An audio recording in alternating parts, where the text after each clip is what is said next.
Welcome! In front of me is a BLACKVIEW Tab 16, and today I will show you how you can put this device into safe mode.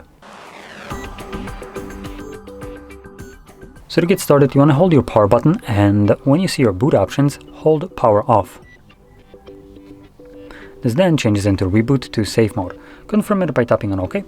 And when the device boots back up, it will then automatically boot into safe mode. Now, just to kind of go over the safe mode, what that is, it's a mode designed for troubleshooting your device.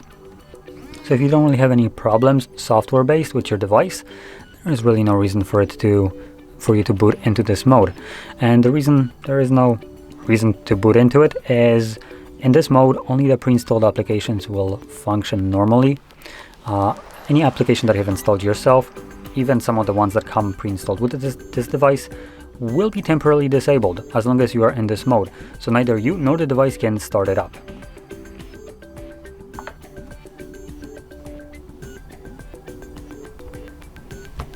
So you can see we have a marking right here, safe mode.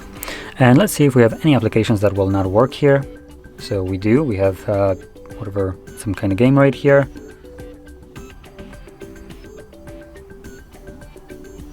So that was the only application that was on the home screen that wouldn't work, apparently.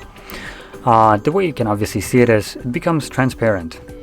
And if you try to open it up, it gives you the pop-up, downloaded apps disabled in safe mode. Additionally, also widgets will not work in here. Now, truth be told, there's no applications that I have downloaded onto this device. So these are all the applications that come with it, including whatever that was. So as you can see, even some of the applications that come with the device are not going to function.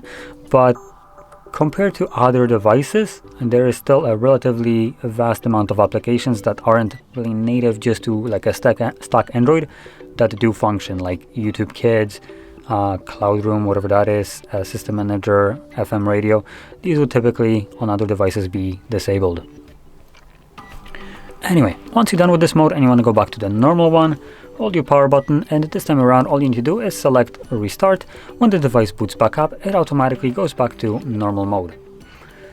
So with that being said, if you found this very helpful, don't forget to hit like, subscribe, and thanks for watching.